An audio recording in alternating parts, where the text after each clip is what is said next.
Hello and welcome to the Searchmetrics webinar on measuring your search and content efforts.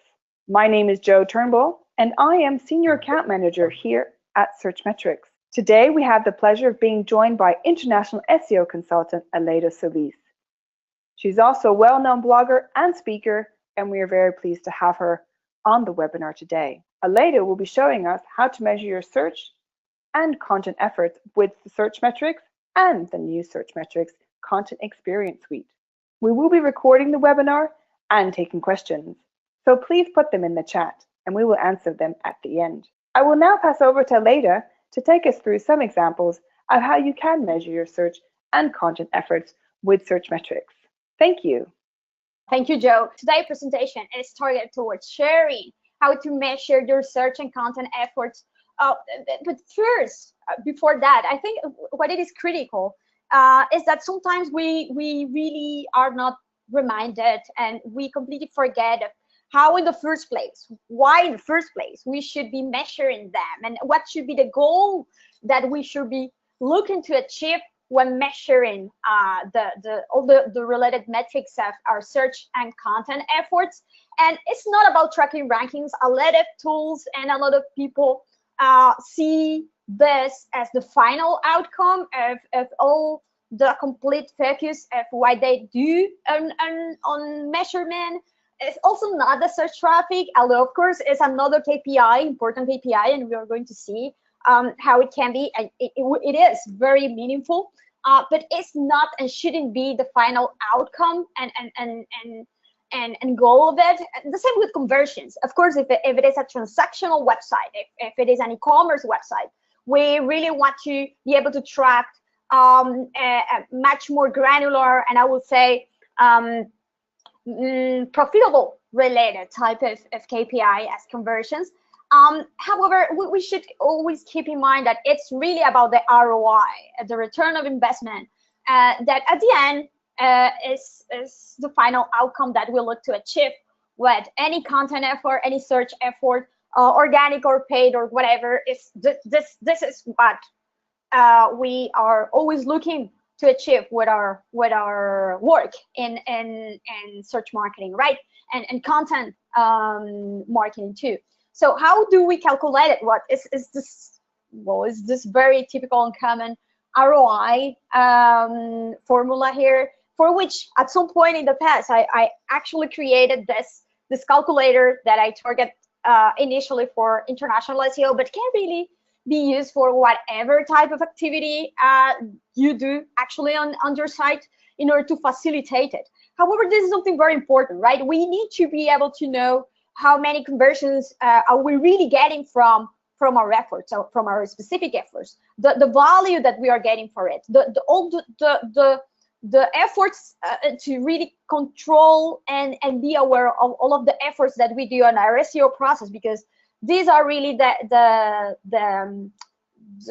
expenses that we have, all of these specific activities that need to be profitable.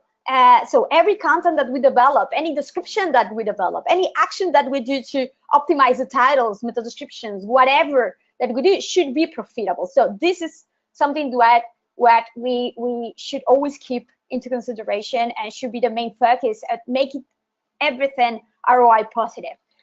So by this, we should be able to know, okay, I'm doing this well. This actions that I have done in the past are really profitable, are fruitful, and I should go ahead. I should expand them. I should work further on this. Or no, it's not really meaningful. It's not paying off. My competitors continue to be there. This is not good, right? So I should stop and I should diversify, or I should change my strategy. And really, and we should really be mindful of this, right? This is the SEO unique selling proposition versus any other channels, really, and search in general, right? But of course, I'm an SEO. I'm going to give a little bit of more light to SEO here. This is the bridge with our audience, with actionable rather than content like this. So the content that we create will allow us to connect through organic search results here, the search results that really answer and target our audience queries or audience searches regarding our product or services with highly relevant content, with an offering that will and should be driving ROI. So it's critical to identify and measure from this audience search behavior initially that will drive our whole process. So we can actually then create content that will address and will reply and will be able to answer all of the questions and fulfill our audience intent regarding their searches, right? So to answer the what, the when, the where, the why with our content. So what I'm going to propose here is that when we think of measuring search and content, and especially in an SEO process like this, we should be looking to measure every single action that we do, starting from what has been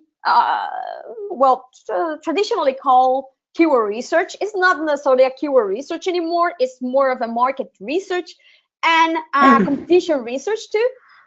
So it's important that we start from right from the start by identifying and measuring our audience search behavior. So we make sure that whatever we do after with our optimization efforts, content creation effort, identifying topics, selecting the right format for content, to pushing it in one way or another, or including it in one specific page of our site. Everything should be aligned to address this effectively, and we should all track this, right? So this is the first question, and this is the first area that we should address and start to measure is to identify this topics-based idea that we should use to create our content, and this should be really based on our audience search behavior, right?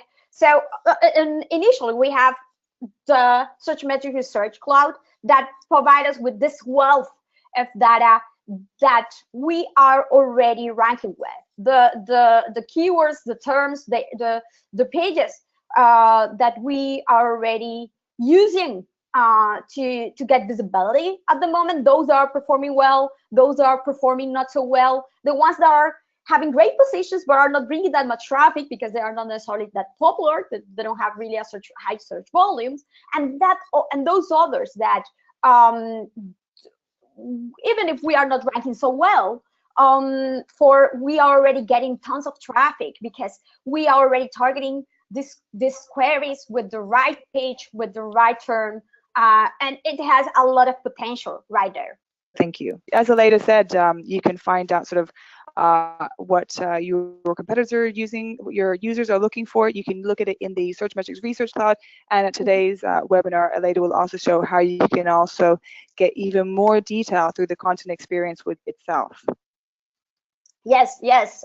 Thank you, Joe. So please, just let me know whenever you want to add something on what I mentioned, because I'm pretty sure that you have many more insights from the inside of the platform itself. One of the specific things that I really like about how Searchmetrics provides this data, because at the end of the day, this data right here, we can find any difference from different sources. However, it is the way, the format, and how actionable and easier to use Searchmetrics makes it really. So for example, it allows us to answer questions that are much more meaningful right now, like which are those terms already given visibility to our what mobile, not only with desktop, right? We know that Google is switching in the following months towards a mobile first index. So it's very important to understand this difference of behavior from the user. Which are those terms, which are those topics that have much more potential to give us much more traffic on mobile than from desktop, for example? Which are those terms for which are already ranking very well on desktop, but we are not ranking yet at all on mobile? And what are these additional queries that are being searched about each one of our main topics, each one of our main categories that we have already identified? So this is very important. What I showed you before and what the tool already gives you for your domain is just a starting point, right? For each single category, subcategory, location, in case your website is geolocated, you can go to the keyword research and discovery section and add there any topic, any of these topics, and you should do this with every single area there to generate many more ideas and different permutations of queries of terms that are being searched. And again, the tool will let us know about their search volume, and even more importantly, about the search integrations. This column that you see that is at the end along the seasonality. And this is much more meaningful right now than it was like a year ago, 2 years ago, and long ago, of course. So because right now, it is not only about achieving high rankings.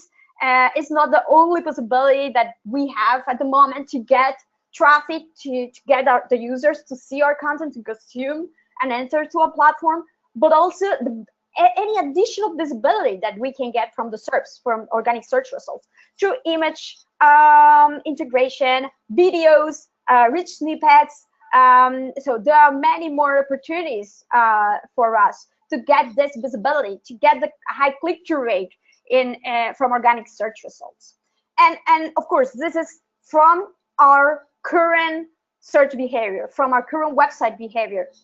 But we want to expand that and give context to that with our competition. And this is something key. A lot of people always ask me, oh, Aleida, how do I know if I am really targeting enough keywords? How do I know that I am ranking well? If I need much more content or not? So it depends on your competition. This is sad, right? Because at the end of the day, a lot of our effort will be aligned if independence of what our competitors are doing. If our competitors are investing a lot, are doing a lot, unfortunately, it will be harder for us, and we need to get prepared and establish a strategy that is really takes that into consideration, that really is aligned to that, in order to be meaningful, in order to be competitive. Otherwise, if we just, for example, target, let's say, 1 million keywords, and that can be seen as a lot. If our competitors are already ranking with 100 million, well, it's definitely not a lot, and we can do much more. So as you can see, it's important that we see also which are our competition, and in this case, in organic specifically. A lot of people also think of their competitors as the ones that have their specific business model, and it shouldn't be like that. Your competitors really are those properties that are in the positions where you want to be in search results. So this is your goal, to that you replace them, that you are there in the first position instead of them, with the best visibility to attract the users towards your content offering. So it's once that you identify really the competitors, these properties that are getting the visibility that you want, or that are really highly competing versus you to get this visibility, is to identify which are the terms that you are both ranking for, and specifically also this term that they are ranking for that you still don't. Which are these queries that are giving them already good results, that are giving them already positions and with a high search volume and a high traffic that you are still not targeting at all. So for example, we are seeing here that in this case it's an e-commerce website, it's a retail website, online retail, right? So, and we can see how one of the sites is really profiting from a lot of branded searches. So maybe we are not still promoting or optimizing, or we might not even have at all these pages for our own products, right? So it's important to identify opportunities and strategies that we can follow, not necessarily only specific actions that, oh, I already have this page, I see it that my competition is ranking number 1, I'm sure I'm ranking number 50, so definitely it has a search volume, they already have a really high traffic, which I don't, so the delta there is very big in comparison, so I really need to go for it. So that is good from whatever you already have. Nonetheless, there are many more actions as the ones as I mentioned before, in order to really diversify and identify opportunities. Yes, please. Yes, I just wanted to say as well, just obviously that the 4 slides that Aleida has just gone through obviously highlights quite a lot of different data that you can get from the Research Cloud here. Obviously, you can see the search volume. You can also look at what the competitors are doing. You can also see obviously the gap analysis, as Aleida highlighted. And in terms of the competitors, you can actually see what competitors are competing for terms that maybe you were not aware of. You can see shared keywords, and you can see obviously unique keywords, which obviously Aleda highlighted out on slide 19. So it's very interesting to be able to get that data and then be able to, obviously, as Aleda said, put it in your strategy for, okay, what are we going to do next? So over to you, Aleda. Yes, and this is it, you know, and I think that you will see this, and I will say, and you will say, wow, I should really generate this for my website. Yes, it takes a little bit of more time to identify the patterns, but this is key, you see, to identify every single different aspect that is used as pattern for the terms that are already given visibility to your own website and your competition, as Joe well mentioned before. For every action, every characteristic, any products or service, any type, any brand, location, it's important that you specify it like this, so you can do this. You can generate many permutations that, and some of them will maybe not have necessarily enough search volume. We will see the next steps that we need to take to really identify which are the topics that I should follow, and see the metrics. But this is the thing, they should be data driven. We will make this decision based on the actual data that the Searchmetrics platform will give us in this case. But as you can see, you shouldn't be leaving anything out from this, because sometimes it's the much more granular query, and we will see a very specific example of this, of a keyword that is maybe even targeted towards something very seasonal, of holiday related even, but that just by being able to get and rank for it at that point in the year, it will mean a lot. It's super popular, right? So this is why it's very, very important that you specify and generate a lot of ideas based on all the permutations, of all of the different actions, product locations, etc., that you identify on your terms. And once you have it, is how you can validate if this is really meaningful or not, if these are really used or not, and if these are really feasible topics for you, or relevant topics, profitable topics to follow or not, or to use or not for your content. Now, this is where the content experience suite comes very, very handy, and I love this because I'm a very visual person too, and I just really like how the ideas are generated like this, because for every single main permutation that we identify, we can come and we can validate, and we can see if there are, and if there's really enough search volume for them, for this group of topics. If these ideas are very connected between each other, we can already identify if we can maybe group these ideas to cover or target many of them with the same page, or not at all, if there's maybe even more opportunities than the one that we have already identified from what we were already ranking for, or competitors were ranking for, that none of us are yet pursuing, right, are yet targeting.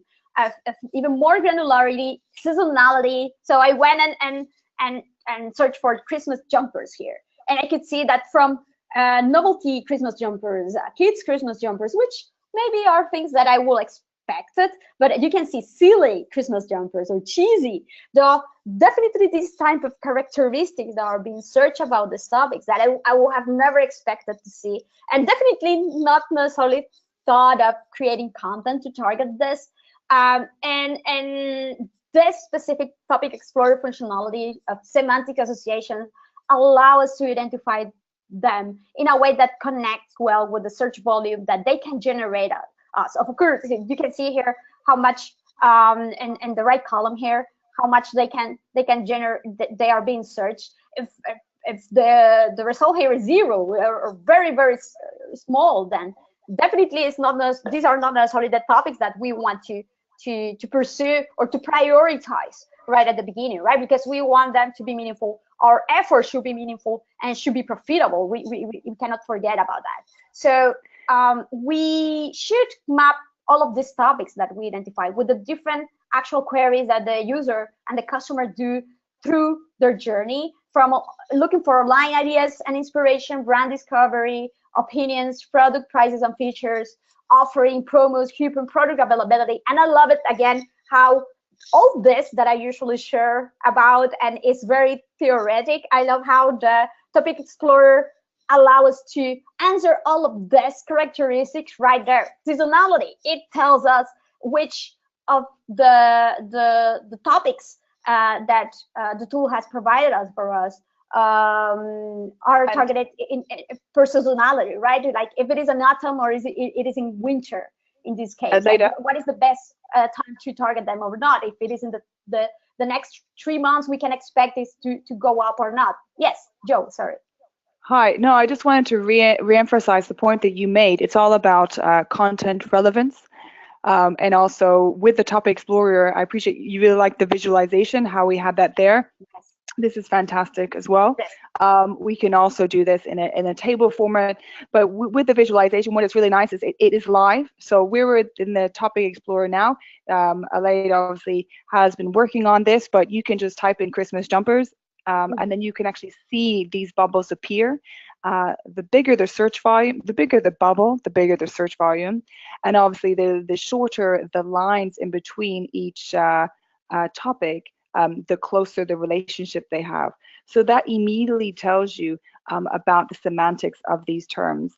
And obviously the kids Christmas jumpers, that's just a separate one because it's slightly it's still related to jumpers, Christmas jumpers, but obviously it's for children. So that's why it's in a different color. And that's great that we also can see the seasonality.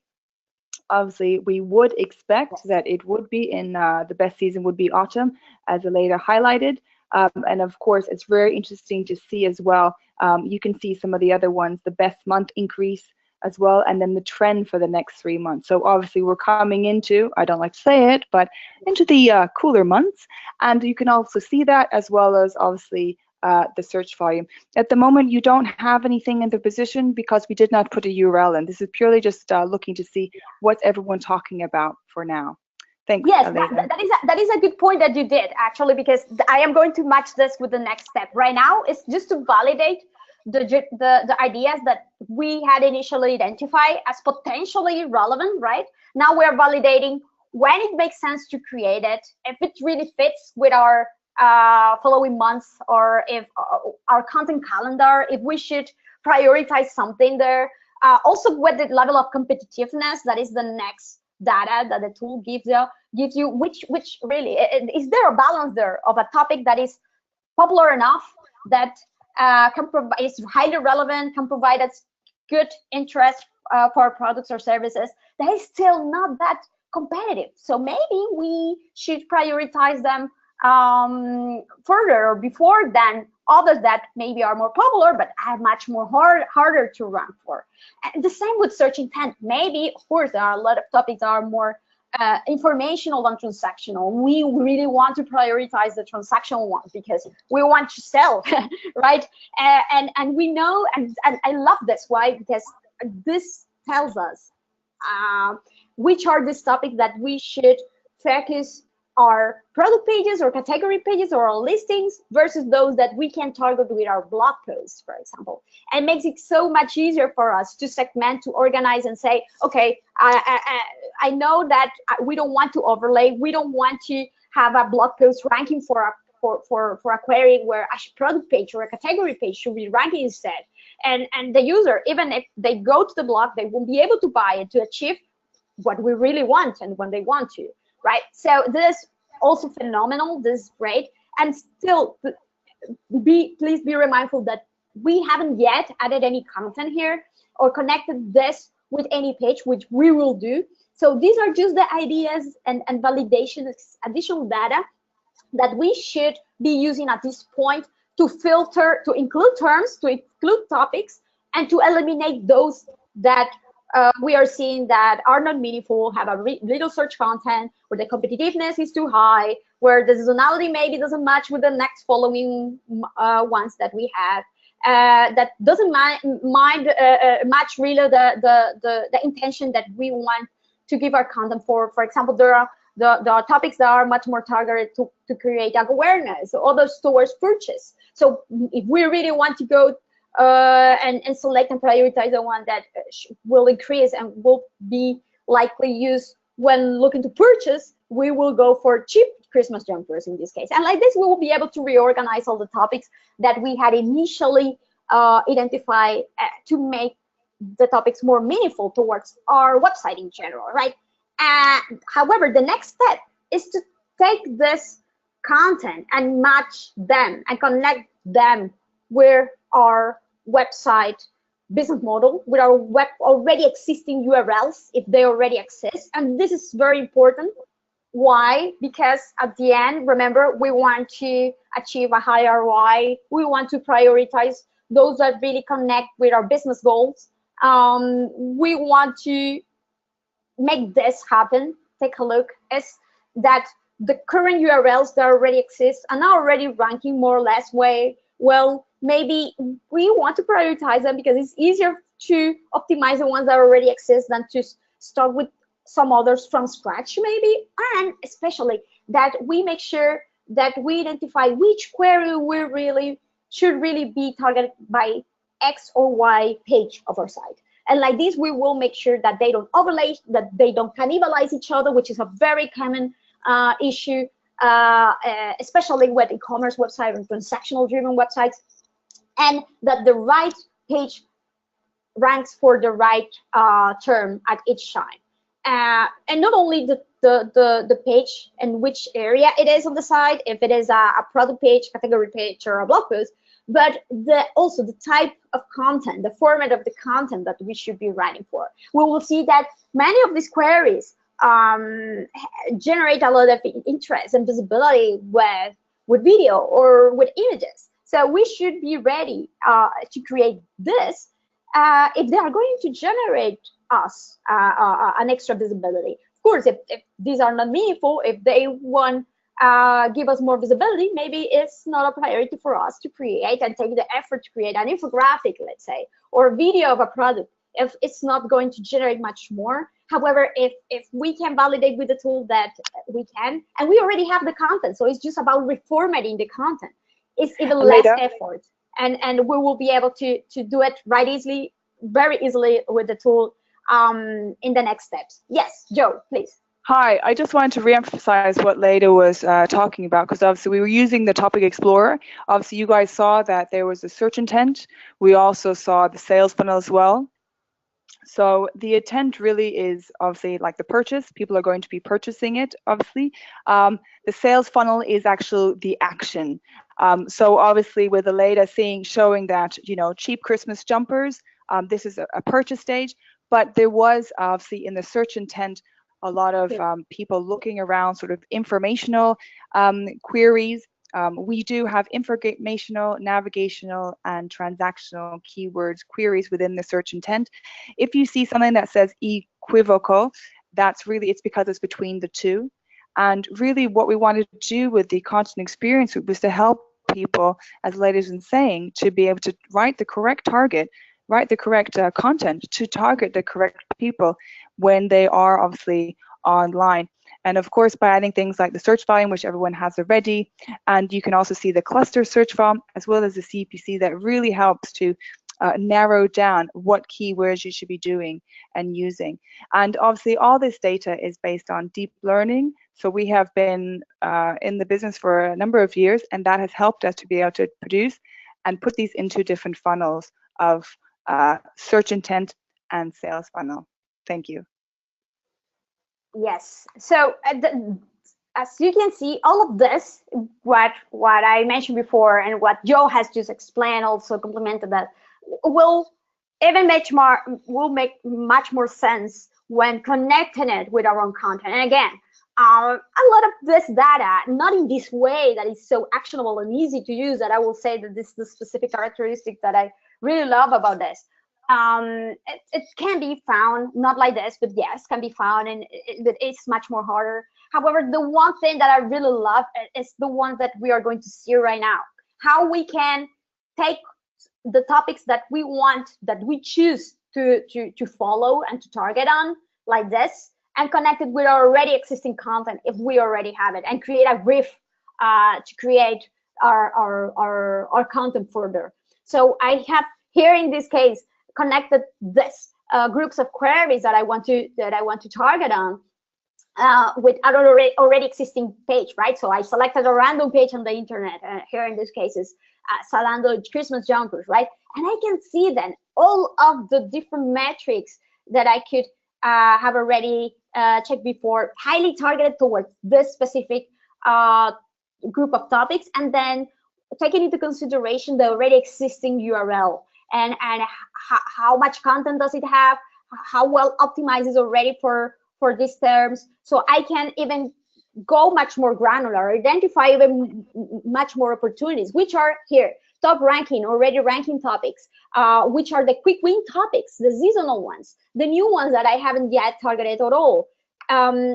Here again, I love this segmentations of quick win topics with new topics and seasonal topics, and you can see I'm navigating through the different tabs here. So we can update the quick wins, the level of competition, again, in this case, taking also the page into consideration, and then the most commonly asked questions around each one of these topics. And this is something that I find specifically useful, because when I go with to the copywriter, it's like, okay, I need to write about Christmas jumpers, that I have no idea about Christmas jumpers. What people really ask about Christmas jumpers. So I have found this to be particularly useful and meaningful, and to have as a reference, an actionable reference of what questions should be the content being addressed to, and what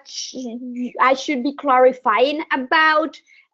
So this for me are magnificent, even if we are just optimizing a product page or a category page, not writing a blog post, right? And we know that blog posts will be targeting this more informational queries, and these many of these are informational, not necessarily transactional. You can see the questions, right? Where do I buy funny Christmas jumpers? How much are jumpers in this store? How I can make one, etc., etc. So questions like this will give me a lot of light of what I should be describing jumpers with, what information. And here we can see that a lot of people are using not only locations but also the year, because they want to see what is trendy this year. So that gives me an amazing idea of optimizing also for the year, adding the year 2017 at the end of the title, in the headings, having a section of my content of what is hot, what is the trendy Christmas jumper for 2017, and having a selection for them that will be much more meaningful and relevant, and fulfill these questions for my users, right? And also, of course, again, I need to take context into consideration. I don't want to be creating content in the exact same way as my competitors are doing, but I do want to take as a reference what they are already doing, and how much they are really pushing for the same queries, and how they are already optimizing for the same queries and topics that I am targeting to. And again, the tool gives me the direct competitors that are competing against this specific page, the titles of the pages ranking, how they are ranking, at the word count, how much content they are generating in order to rank for these pages. That for me, again, is super useful, because a lot of people ask me again, oh, Aleida, but really, like, should I be really writing like 500 words or 200 words? I thought that Google at some point in the past has said that with 250 words is enough per page. Well, it depends. It depends. How much content are the competitors ranking the best positions for this query? Well, how much do they have? Well, unfortunately, if they have like huge guides of 100 words each, well, you cannot expect to rank better than them with just 50 words, right? So it's also important to take this into consideration and have this as an input. I don't know, Joe, if you want to mention something specific here that you have seen in the past that really work with clients. Yeah. Yes, thank you. So I just wanted to highlight the fact that Aleida's obviously highlighted, she's put in 5 topics here. Sorry, 1, 2, 3, 4 topics. So when you are creating, when you're in the Searchmetrics, when you're creating a brief, what you can do is you can create, you set a core topic. So this obviously was Christmas jumpers, and then obviously you can add more as you see with obviously the different within the different bubbles that you saw. And the questions that are appearing, there are different questions against each topic. And these questions we have pulled from forums, social media, what people are saying on the web. And obviously with all the questions, we've also got other competitors too. We have about, I believe there's 90 competitors, and for each topic as well, the URLs that you get is also different. So there's different competitors for that. So basically, with looking at the Searchmetrics Content Experience Suite, when you're actually in this particular area, you are trying to update a piece of content. So we already have the URL. You can see, as Leda pointed out, top ranking topics, quick win topics, seasonal topics, new topics as well. So you get a lot of extra information by being able to add in your URL. So this is really great for people that are looking to sort of update their blog or refresh content. As you know, a lot of people do the publish and forget. I obviously am guilty of that too, and we've had clients that are using Content Experience, and they decided that they would stop publishing and forgetting, but actually go back and tweak their data, their content. And then through doing that, they've actually seen an increase in conversions and an increase in visits as well. And that was over a period of 1 to 2 months. I love that, because those lower hanging fruits, really, they give much more easier way to achieve results instead of starting with something from scratch, for sure. Yes, they do. And I just think that people don't often appreciate the content that they have. And they're always looking to try and, I would say, create new content. But actual fact, there are things like, obviously, travel blogs. There's new things to discover. If you've written a post about things to see in London, there's always new things that you can add to it. So it's very, very useful for people that want to amend existing content, and also this platform is very useful for people that actually want to write the content from scratch. You get a lot of data from the suite itself. Yeah, so over to you, Elena.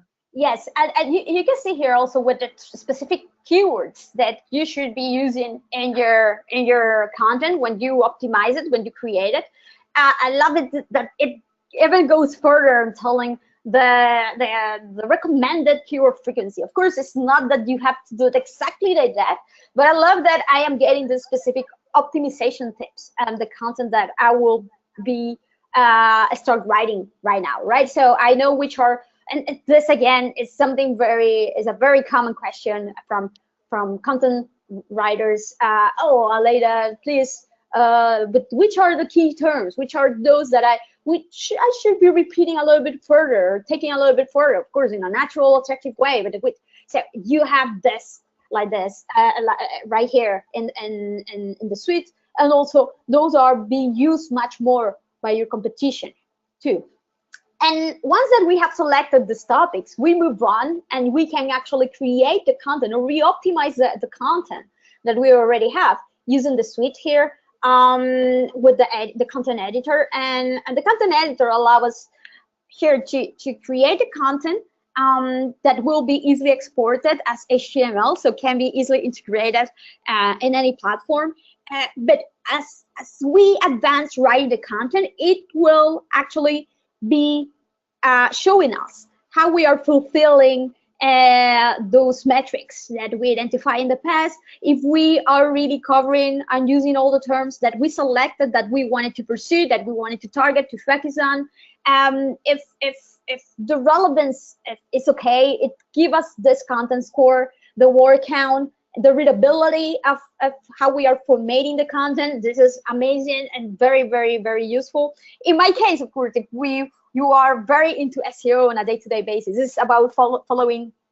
Well, I will say is common sense, right? However, this is very difficult to explain to someone who's not in a day-to-day basis, right? So the editor itself makes it so easier for someone who is not necessarily an experienced SEO, but a content writer, a copywriter, to do this much more easily like this.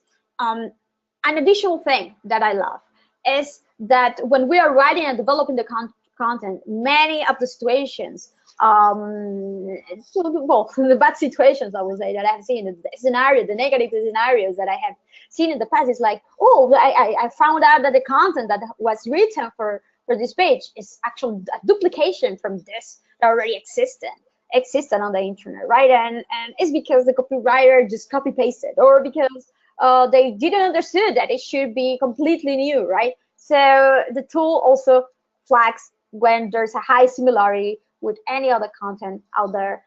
Also, if there are some specific keywords, terms that I should focus on, and I simply, when I am writing about this topic, I cannot think of anything to say.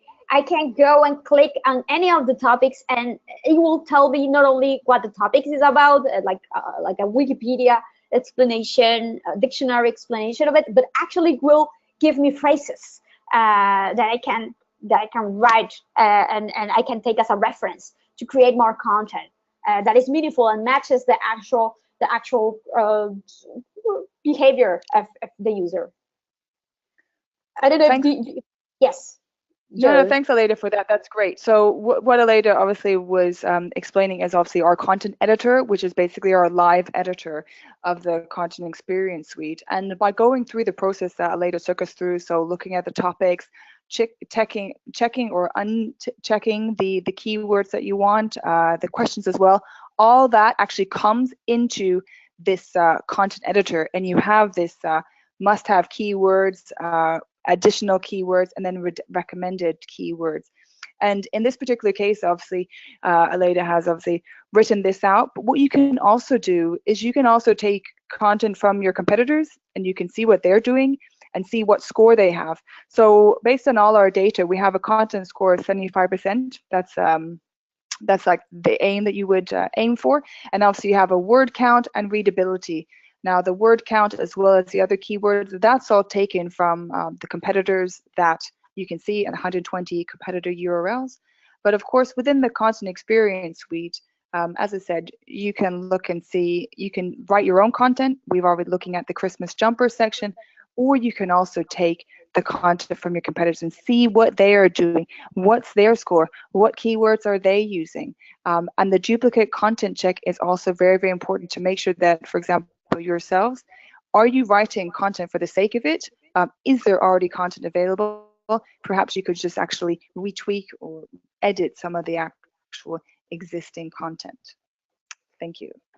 Perfect. So yes, and of course, when we create this content, and this is the next and final stage, right? We want to make sure that what we create and all the effort that we have done, even if the tool has already given us a good signal that is going to be profitable, that is following and targeting relevant, meaningful, highly popular queries, and the competition is not necessarily that high, and we have even more information and content that our competitors. So we should be able to get good results. We want to make this sure that this actually happens, right? So we should select right there the terms that we want to monitor, that we want to track on a day-to-day basis with the platform, or the Searchmetrics platform here. So in this case, I selected one of the term Christmas jumpers for this specific URL. So we should be able to be monitoring on a day-to-day basis and afterwards how we are doing with this actual content that we have created. If the results are the ones that we expect this content to have, if it is actually getting us the type of ROI that we are expecting, right? And then again, we can go to the content performance suite of Searchmetrics and check the URL details and the metrics per URL. So for example, we have updated the content of these URLs. These are pages that I really want to be monitoring much more closely. If I want to see if the rankings has improved over time, what is the search volume that the specific page is getting, and of course give more context by comparing it with those competitors that we saw in the past that were already there ranking in the first position, right? So in this case, I selected one of these pages that was ranking very well for one of the terms, for this specific terms, the Christmas jumpers in this case, right? And I'm seeing which are the specific characteristics that are influencing that right now. Still, this other page is ranking better than I do, right? So there are more keywords, there are more terms, there are more links also that are playing out factors here. That are going to this specific page that I still don't have. So here it gives me another very important input that I should take into consideration, that is not only create relevant content for my pages, but also attracts links and references that will allow Google to see that my pages are popular or an authority in their field. And I will be able to give more context of my rankings by viewing the keyword performance of this page organized by topics like this. I love this because it allows me to see if I am really covering well the different topics that I had selected before, the specific ones that are giving me much more traffic. I can see the delta and the difference of one of those ones with high positions, but not high necessarily good traffic, and those that are giving me the other way around, not necessarily that really good position, but strong enough traffic already so I can pursue. It told me about the search integrations that they have, so I can see even more opportunities. Oh, maybe I should have added more images to any of them, because I can see that there are images integrated in search results there. So if I haven't done that yet, I can go and expand this content further like this to get extra visibility. And of course, I should go and check all of the top performing URLs at a domain level, not only the ones that I already prioritize because I did a specific optimization effort, content effort with them, but in general, I want to identify if at some point any of the effort, even if I haven't touched these pages in the past, any of the effort that I have done with these others has been playing a role, have positively influenced these other terms, these other topics, because I should be always be looking to expand and take further actions and not necessarily focus on those that I initially selected. Let's remember that this is an iterative approach over time that I should be optimizing and re-optimizing again and again. So of course, tool gives me the position, the traffic index, the delta with the performance of my competitors too, so I can identify those that can give me much more visibility in the future, which are those top pages that are already ranking for the much more important terms that I should maybe prioritize or not, like this. So I love the different ways that this data is presented, not only keyword focus or term focus or topic focus, but also page focus. If I know that I want to prioritize all my informational content or the content of my blog, or I need to do something with the content of my help section, for example, let's take a look. It is included in one of these URLs with the highest traffic value potential, but I am not doing anything for them right now. It seems like all of them are in position number 20 something, and it definitely can play a bigger role and to attract much more traffic because of the potential that the terms that these pages are targeting can have in the future. And of course, those are already growing more again over time that I should be prioritizing too, and expanding more and start and take this into consideration to re-optimize this already existing content. Yes, Joe, please. Leida was highlighting, obviously, you can see how your URL is performing. Obviously, on the earlier slide 47, we're able to see the organic keywords for that particular URL, and it also can pull in the competitors as well on URL by URL basis. So this is within our Research Cloud. You can actually pull in that competitive information, as I said, down to the actual URL. You can see how they're performing against search volume, the traffic index value, as well as the ranking position, and also the number of keywords that they're ranking. So this is a really good way of being able to see what your how that actual URL is performing. But you can also see, again, within that Research Cloud, you know, your top URLs. Later showed one where it says traffic index versus traffic potential. Those are basically looking at your top 50 URLs within the Searchmetrics suite, and you can actually click on them and see the breakdown for each particular URL. And again, of course, you can see that how it's performing with your competitors. So really a lot of information to take part. You can also, to take away from the platform, you can also drill down and get the performance for obviously the keywords as well, see the delta traffic index and also the value. And you can also see the seasonality the best month to use it. So you get a lot of information around those keywords, which is great, obviously, to then put into your content, and then to obviously write the content, either writing the content from scratch or tweaking and amending the content. Within the Searchmetrics suite, you can also see not just the top performing URLs, but you can see the high potential ones, and also the URLs with high traffic potential. So you can really try and focus your efforts, if you don't have a lot of time, into ones that give you the highest potential, or ones that probably will give you the most traffic for the time that you put into it. Perfect. So the same with those that are losing rankings too, because this is important to identify which should have a much more stronger and important opportunity and potential, that somehow you are losing rankings for them right now. Of course, if it is a page, if these are queries that are not necessarily meaningful, you shouldn't be too scared or necessarily worried about them. However, if they are, then you definitely want to prioritize them. And the same with the competition. You want to give context to all of this and see how you have really grown over time and increased your visibility over time versus your competitor. A lot of people say, oh, is this growth good enough? I'm seeing that I'm increasing my traffic by 2 every 3 months, 4 months, or something like that. Well, it is good or not? Well, it depends. Again, it depends on how much is growing your competition. If they are eating of the search pie much more than you over time, and you can easily, again, compare your metrics with them like this to identify opportunities, to identify which are those terms are overranking, that for which they are ranking that you are not targeting at all.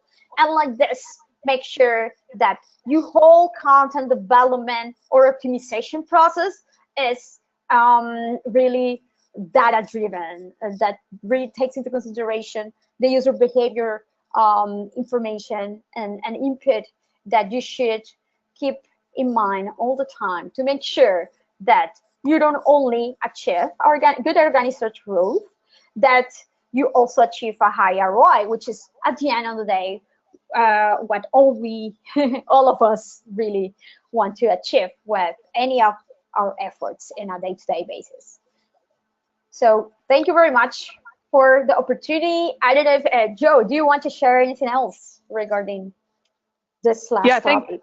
Thank you, Aleida. Yeah, I just wanted to highlight the fact that obviously, you know, we want to be able to measure your search and content performance. As Aleida showed, you can do that. You can see obviously how your organic search has grown. You can see how your visibility changes. You can also see obviously the keywords that you share with your competitors, and also the ones that are unique to yourself. So there's a lot of opportunities where you can actually find a gap, and also use the content editor, use the content experience suite to actually write the content to actually help and increase the content on the page, increase traffic, and increase visibility. So it's very useful for those that work in SEO, as Aleida mentioned, those that were content marketers, and also those that are more general online marketers. That was a great presentation. Thank you very much, Aleida, for taking the time to do that. I know you are very, very busy. I think your next is your next conference, Brighton SEO. Yes, very looking forward to see you there. I will be in Brighton, indeed. Oh, thank you very much for the opportunity. I really appreciate the opportunity to be sharing with you today. And indeed, the other keyword data sources, like for example, the Google Search Console, that give us a lot of wealth of data again. In this case, however, I really like, and this is something that really I honestly can see how it's so much easier. For example, one of the things that are much more difficult in the Google Search Console is that we have whether the keywords in one report or the URLs. And if we want to see the keywords per page, we need to be double click the page and then select the keywords. It's really not necessarily usable. Unfortunately, the user experience is not the best. And we, of course, the positive though is that we can complement the data that we get from the Searchmetrics platform with the one of the Google Search Console. So I think it's a nice way to expand it and to confirm that there is an alignment and on the metrics that we get.